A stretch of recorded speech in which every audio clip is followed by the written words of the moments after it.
आज मी तुम्हाला अशा एका महिलेची गोष्ट सांगणार आहे जी मृत्यूशी झुंजत होती.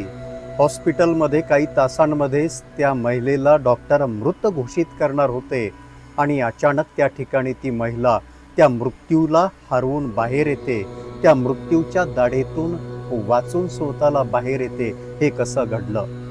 अनिता मुरजाणी हिला 2 फेब्रुवारी 2006 मध्ये ती कोमामध्ये जाते. तिच्या अंगावरती कॅन्सरच्या असंख्य अशा लिंबा एवढाल्या गाठी उठतात आणि असंख्य वेदनेनं त्या ठिकाणी 2 फेब्रुवारी 2006 मध्ये ती कोमामध्ये जाते.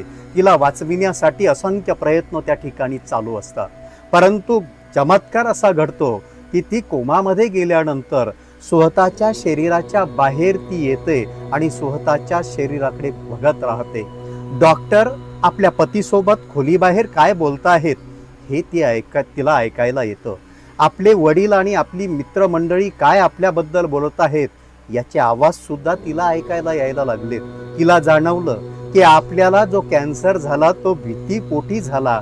जर आपण भीतीनं जगलो नसतो तर कदाचित हा कॅन्सर आपल्याला झाला नसता, हे तिला तिथं जाणवतं. आणि एक गोष्ट मात्र त्या ठिकाणी तिथे परत तिला जाणवते की जर आपण परत शरीरात जायचं ठरवलं तर आपला कॅन्सर आपण पूर्णतः बरा करू शकतो. आणि होतंही तसंच. ती शरीरामध्ये प्रवेश करते, परत त्या ठिकाणी कोमातून बाहेर येते. 5 दिवसांमध्ये तिच्या अंगावरच्या गाठी जिरायला लागतात आणि काही आठवड्यांमध्ये ती पूर्णतः तंदुरुस्त त्या ठिकाणी होते. हा चमत्कार आहे की तिनं स्वतःला शरीर मानलं नाही.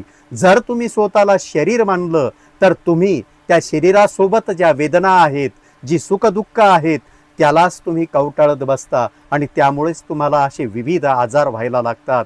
कारण शरीराच्या बाहेर आणि शरीराच्या पल्ल्याड सुद्धा एक विश्व असतं चैतन्याचं. त्या विश्वाचा धागा जर आपण पकडला, ते कॉन्शियसनेस जर आपण पकडलं तर निश्चितच आपलं आयुष्य बदलून जायला लागतं आणि आपण एका नव्या आयामाला जाऊन पोचतो, नव्या आनंदाला प्राप्त होतो.